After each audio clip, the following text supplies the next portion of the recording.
Fala pessoal, hoje é 6 de setembro, terça-feira entra no ar neste momento mais um giro de notícias. Ontem a partida entre Goiás e Santos teve um resultado que até certo ponto foi bom para o Botafogo, já que a equipe esmeraldina venceu o Santos por 2-1 lá na Vila Belmiro. Isso fez com que o Botafogo olhasse para cima e para baixo da mesma maneira. E agora? Qual será o melhor caminho? Dá pra gente sonhar? Não sonhar tanto para não se frustrar? Ou realmente mostrar que aqui é Botafogo e a gente tem que partir para cima mesmo? E outro ponto, Rodinei tem várias propostas. Vale a pena o Botafogo entrar ali em algum tipo de leilão em relação ao lateral direito que pertence ao Flamengo? Estes serão os temas do nosso Giro de Notícias. Eu sou o Thiago Franklin, o TF. Tô sem voz. A vitória de domingo foi boa, mas me deixou sem voz. Porém, tô aqui trazendo os conteúdos. Se vocês estiverem com dificuldades, poderem ouvir, peço desculpas, mas estou dando o meu melhor para trazer o conteúdo aqui para vocês. Roda a vinheta, que daqui a pouco eu tô de volta.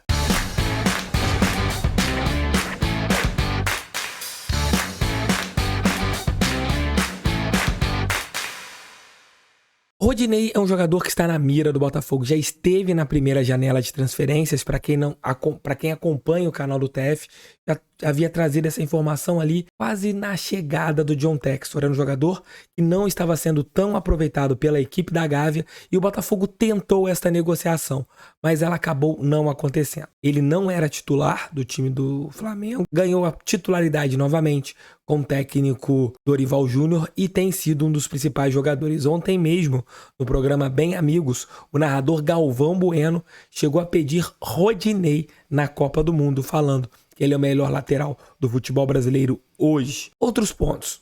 Várias equipes, como a gente trouxe ontem dentro do nosso Noite Alvinegra, estão de olho no jogador. River Plate, equipes aqui do Brasil, equipes norte-americanas e também times ali da segunda prateleira do futebol europeu. Isso faz com que o jogador pode pedir muito para algum time e vai pagar quem quiser, tanto em relação a salários e luvas, já que ele no final do ano terá vínculo livre, caso não renove com o Flamengo. Um dos diretores da equipe da Gávea falou ontem, está de olho ali nas situações, tem conversado com o agente do atleta em busca de uma renovação contratual. A pergunta é, vale a pena jogar pesado e ter o Rodinei como lateral do Botafogo? Na minha opinião, não. O Botafogo tem que chegar em um limite financeiro e um limite aceitável para poder contratar esse jogador. Ultrapassando esse limite, a negociação para mim já não será válida. Qual seria o limite, TF?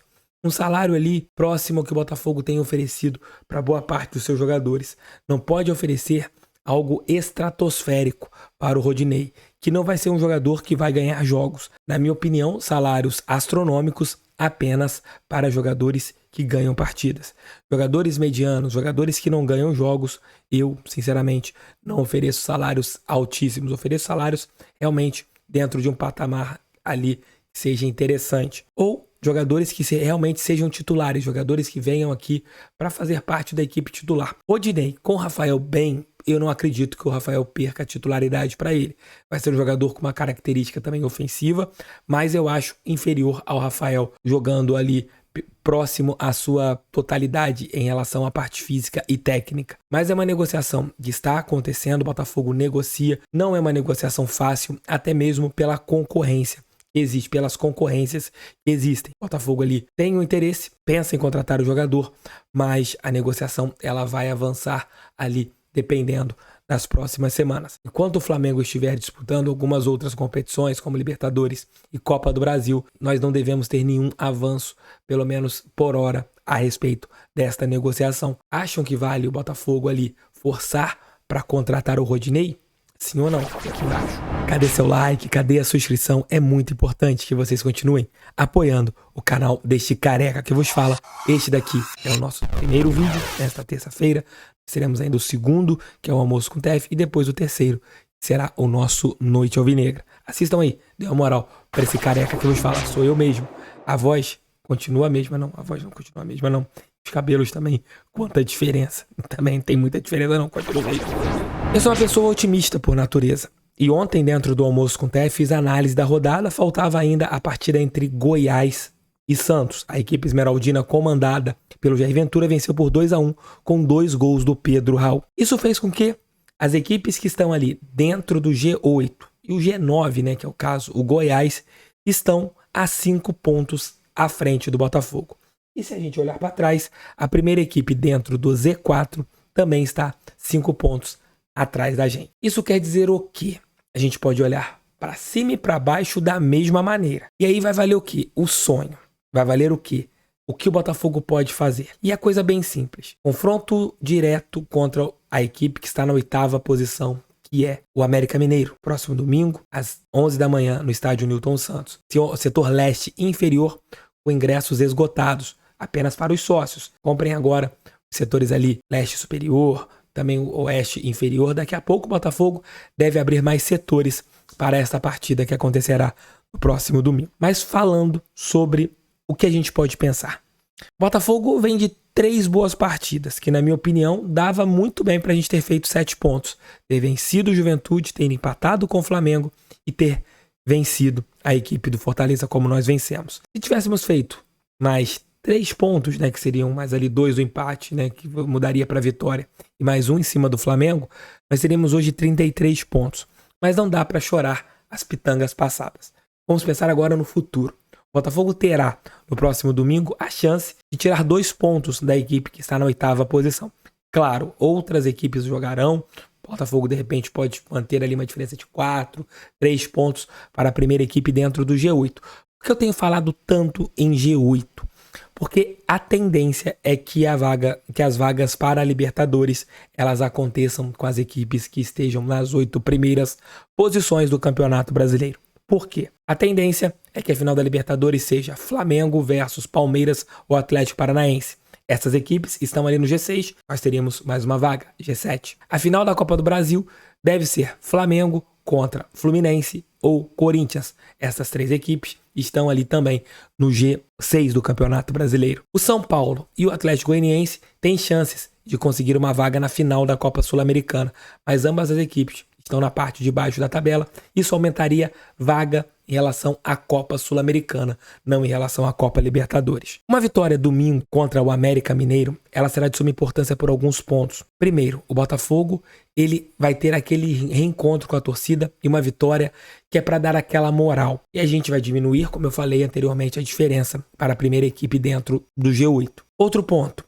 Depois nós teremos mais uma partida em casa contra o Coritiba e após uma partida contra o Goiás, que também hoje almeja uma vaga em uma Copa Libertadores, porque a equipe comandada pelo Jair Ventura está na 9ª posição com 35 pontos, 5 pontos à nossa frente. Isso mostra que nas próximas 3 rodadas o Botafogo pode automaticamente vencer e aumentar ainda mais a distância para as equipes que estão atrás. Vocês viram dentro do Almoço com o TF, nós teremos vários confrontos diretos ou equipes que estão ali atrás jogando contra times mais fortes, então a tendência é que eles não somem. E se a gente fizer a nossa parte, que é simplesmente vencer o América, é um jogo difícil, que não é um jogo fácil, é uma equipe que tem um bom trabalho do técnico Wagner Mancini, nós conseguiremos o quê? Abrir vantagem ali de trás e nos aproximarmos do G8. Dá para sonhar com o G8 sim, não é algo que é difícil, impossível, a gente vê pelo afunilamento da tabela de classificação. Se eu estivesse falando em G6, G4, aí vocês poderiam estar me cornetando aqui. Mas pela pontuação e pelos próximos jogos que o Botafogo terá, realmente a gente tem todas as condições, totais condições de chegar e focar em uma Copa Libertadores. É o que o Botafogo... Se não acontecer isso, beleza, a gente conseguiu se livrar bem de uma zona de rebaixamento, estaremos numa Copa Sul-Americana, que é uma outra competição importante para a nossa temporada. Mas o importante é que conseguimos com essa rodada tirar o sufoco ali de trás e começamos a olhar para cima. Isso não é bom? Na minha opinião, é ótimo. Foi um ótimo final de semana para o Botafogo, uma semana de paz para todos nós. Acho que uma semana para a gente realmente focar em coisas boas e que, se Deus quiser, o Botafogo conseguirá uma grande vitória no próximo domingo no estádio Newton Santos contra o América Mineiro. Tá na hora da gente exorcizar esse time do Wagner Mancini, porque olha, 3 jogos e a gente não conseguiu ainda vencê-los nesse Campeonato Brasileiro. A arrancada começou, se Deus quiser, com essa vitória em cima do Fortaleza, e agora a gente vai tentar mais pontos importantes no campeonato nacional. É isso, meus amigos. Desculpem a voz novamente, mas eu aqui tentei trazer um conteúdo de qualidade para vocês. Hoje ali, por volta de 1 da tarde, estarei de volta com o nosso Almoço com o TF. E ali, por volta das 6, 7 horas, com o nosso Noite Alvinegra. Terceiro conteúdo do dia aqui de hoje. Beijo, tchau, tchau. Fui, fogo neles. Pra cima deles, fogão, sempre fogão. Valeu, fui.